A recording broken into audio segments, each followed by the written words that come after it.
you can see from this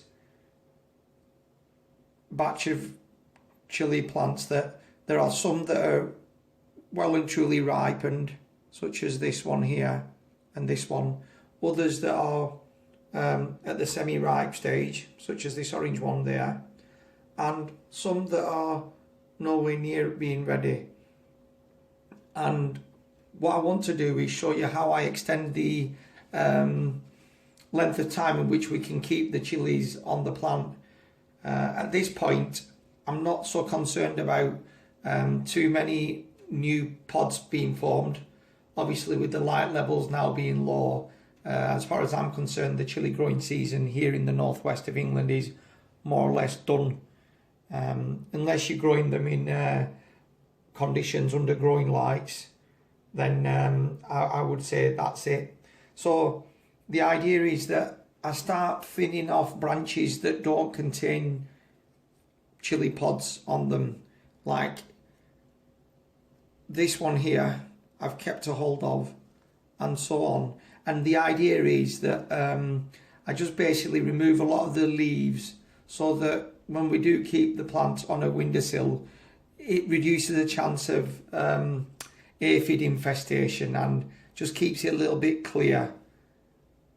This particular plant on the left hand side was a late flowering one, and I couldn't stomach cutting this one back. I just thought I'd just leave it as it is, and anything we get from this and this and this is just an added extra really.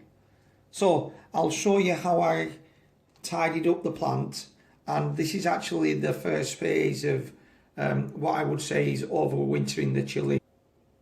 So the idea is that where I've got chilies attached to branches, I'll leave them alone.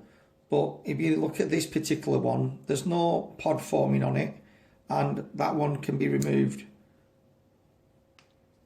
And at that stage, I just clear a number of the leaves anyway. Another example, I'll just snip that away.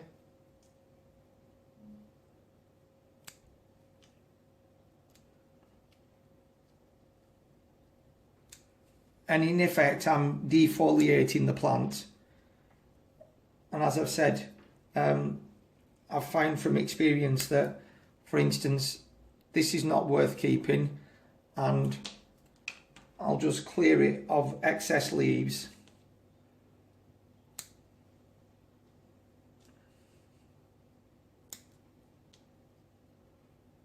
And by doing so,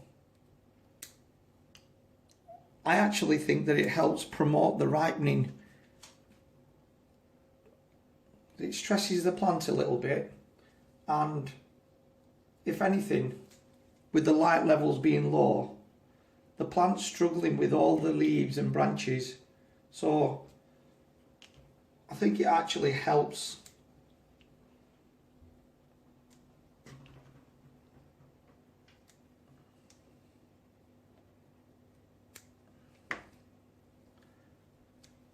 And I'm going to carry on with this plant because it's going to take me a short while to remove these excess branches that don't contain chilli pods on them. And once I'm happy that it's tidied up, I'll put it back on the window shelf, and that should give us another month or so of keeping the pods on the plant intact.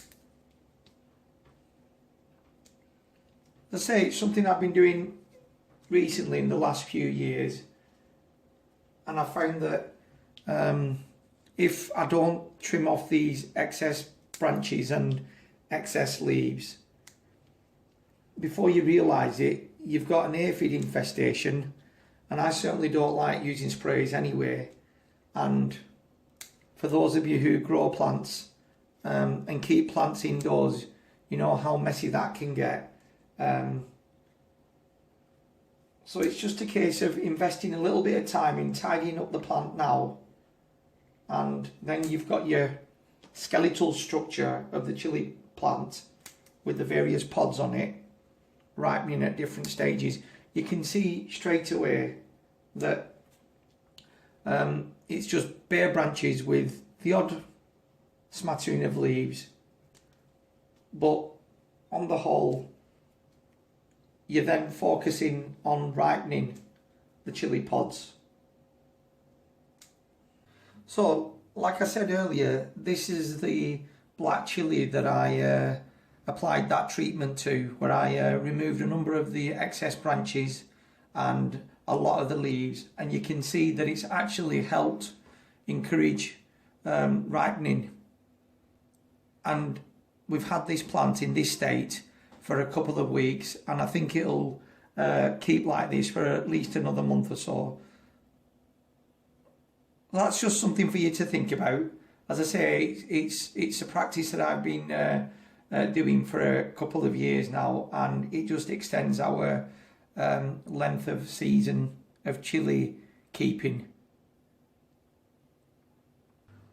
Hope you found the video clip informative, and please do share it with friends and family, particularly those who you know grow chillies. Thanks for watching. Stay safe. See you next time.